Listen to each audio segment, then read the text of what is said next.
wabarakatuh. Waalaikumsalam warahmatullahi wabarakatuh. Innal hamdalillah nahmaduhu wa nasta'inu wa nastaghfiruh wa na'udzu billahi min shururi anfusina wa min sayyiati a'malina. Man yahdihillahu fala mudilla lahu wa may yudlil fala hadiyalah. Asyhadu an la ilaha illallah wa asyhadu anna Muhammadan 'abduhu wa rasuluh la nabiyya ba'da. Ya ayyuhalladzina amanu taqullaha haqqa tuqatih wa la tamutunna illa wa antum muslimun. Fa inna astaqal hadits kitabullah wa khairal hadi Muhammadin sallallahu alaihi wasallam wa syarrul umuri muhdatsatuha wa kullu muhdatsatin bid'ah wa kullu bid'atin dhalalah wa kullu dhalalatin finnar. Para bapak, para ibu, ikhwani wa akhwat rahimakumullah. Alhamdulillah, yang pertama dan utama kami memuji kepada Allah Subhanahu wa taala atas segala nikmat yang telah Allah berikan kepada kita sekalian.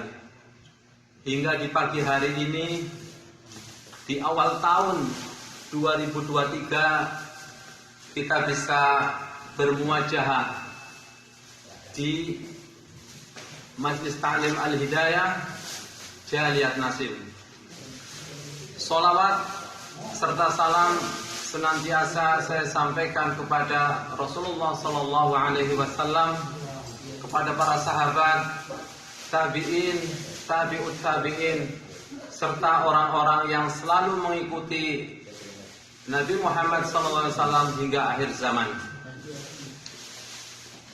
Allah Subhanahu wa taala berfirman, A'udzu billahi minasyaitonir rajim.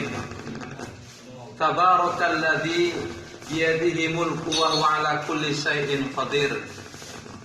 Alladzi khalaqal mauta wal hayata liyabluwakum ayyukum ahsanu amala. Wa huwal 'azizul ghafur. Maha suci Allah yang di tangannya lah segala kerajaan dan Dia maha kuasa atas segala sesuatu. Kemudian ayat berikutnya, yang menjadikan mati dan hidup supaya Dia menguji kamu, siapa di antara kamu yang lebih baik amalnya, dan Dia maha perkasa lagi maha pengampun. Allah Subhanahu wa taala dalam ayat ini tidak menyampaikan aksaru amala, tapi Allah Subhanahu wa taala menyampaikan ahsanu amala. Fudail bin Iyad ketika menafsiri ayat ini, beliau mengatakan ahsanu akhlasuhu wa aswabuhu. Ketika kita melihat ayat ini disinggung oleh Allah, tidak mengatakan aksaru amala, tapi ahsanu amala. Saya ulangi, Fudail bin Iyad mengatakan atau menafsirkan ayat ahsanu amala dengan akhlasuhu wa aswabuhu. Artinya dalam ayat ini sangat penting sebuah niat yang ikhlas. Kita hidup ini sebentar. Nah, bahkan umat Rasulullah SAW disampaikan paling banyak adalah 60 dan 70 tahun. Karena hidup ini kita sebentar, kita perlu kualitas sebuah amal. Apalah artinya sebuah amal yang banyak tapi tidak sesuai dengan contoh Rasulullah SAW. Yang pertama, agar amal itu kita diterima oleh Allah SWT adalah ikhlas. Bagaimana cara agar amal kita ikhlas? Di antaranya adalah menyembunyikan amal.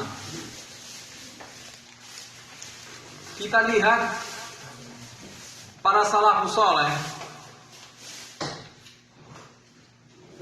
kita mengenal Daud bin Hind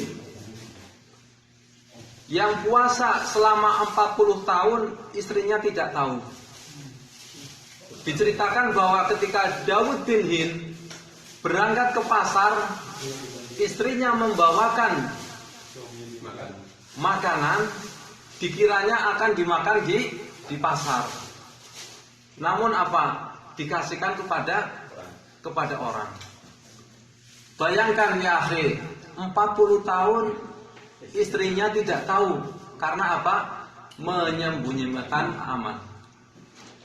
Kemudian kita kenal ada Ali bin Al-Husain, atau yang kita kenal dengan Zainal Abidin dalam silsilah orang-orang Syiah. Ada namanya imam, di sini adalah Al-Imam Zainal Abidin. Beliau adalah gubernur Mekah, gubernur Madinah. Setiap harinya dia itu menyambangi rumah kisaran 100 dengan membawa gandum yang dipikul di pundaknya. Sampai masyarakat mengatakan Al-Imam Zainal Abidin ini seorang yang pelit. Karena apa? Saking menyembunyikan amalnya. Kapan mereka tahu masyarakat Madinah beliau adalah orang yang ahli sedekah? Ketika mereka sudah meninggal. Subhanallah.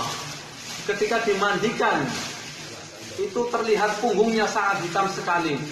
Dan masyarakat Madinah saat itu merasakan, kok tumben setelah Al-Imam Zainal Abidin meninggal, tidak ada orang yang mengasih makanan atau gandum kembali. Nah, dari dua contoh ini memotivasi kita agar kita punya amalan andalan di hadapan Allah SWT. Karena iman kita yang kadang naik turun, kita mau sedekah juga pas-pasan hartanya. Oleh itu marilah kultum yang singkat ini saya mengajak pada antum sekalian agar setidaknya kita itu mempunyai amalan yang tiap hari bisa kita kerjakan. Kita alhamdulillah sudah belajar di majelis taklim ini sangatlah lama. Mari kita beramal yang kira-kira sudah disepakati para ulama. Dalam keseharian kita bisa melaksanakan seperti dari mulai bangun tidur sampai tidur lagi. Jangan lupa untuk zikir pagi dan petang. Kemudian Al-Qur'annya kita baca minimal 1 juz dalam 1 hari. Ya ikhwan, 1 juz itu tidak banyak. Saya perhatikan 1 juz itu kalau nggak salah 10 lembar. Kalau 10 lembar kita bagi dalam 5 waktu, berarti cuma 2 lembar. Saya ini kalau tiap hari misbar itu, ya antum HP-nya jangan dipasang yang lain aplikasinya, ya minimal ada zikir pagi, ada Al-Qur'annya. Nah itu untuk menambal yang 1 juz.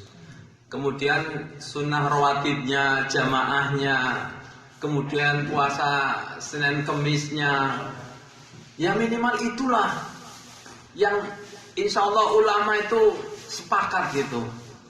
Nah, kualitas atau bobot sebuah amalan ini mesti kita kerjakan daripada banyak-banyak percuma. Mending yang sedikit tapi ulama sepakat dan kelompok manapun tidak berselisih. Coba Senin Kemis insya Allah semua sepakat, apapun itu kelompoknya. Sholat sunnah rawatib semua kelompok sepakat. Senin Kemis baca Quran dan lain sebagainya. Itu hendaknya menjadi amalan kita kelak di hadapan Allah. Dan ini kalau bisa dirutinitaskan.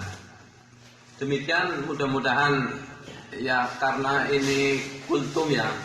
Kultum itu katanya kuliah terserah antum gitu. Bukan kuliah 7 menit sebenarnya itu. Gak tahu ini berapa menit ya. Demikian teman-teman, saya terakhir mohon doa juga, kita mohon doa bersama. Mudah-mudahan Allah selalu menjaga kita dan husnul khotimah. Majlis taklim juga terus kita datang mengajak teman yang lain yang belum hadir. Kurang lebihnya mohon maaf. Subhanakallahumma bihamdika asyhadu an la ilaha illa anta astaghfiruka wa atubu ilaik. Assalamualaikum warahmatullahi wabarakatuh.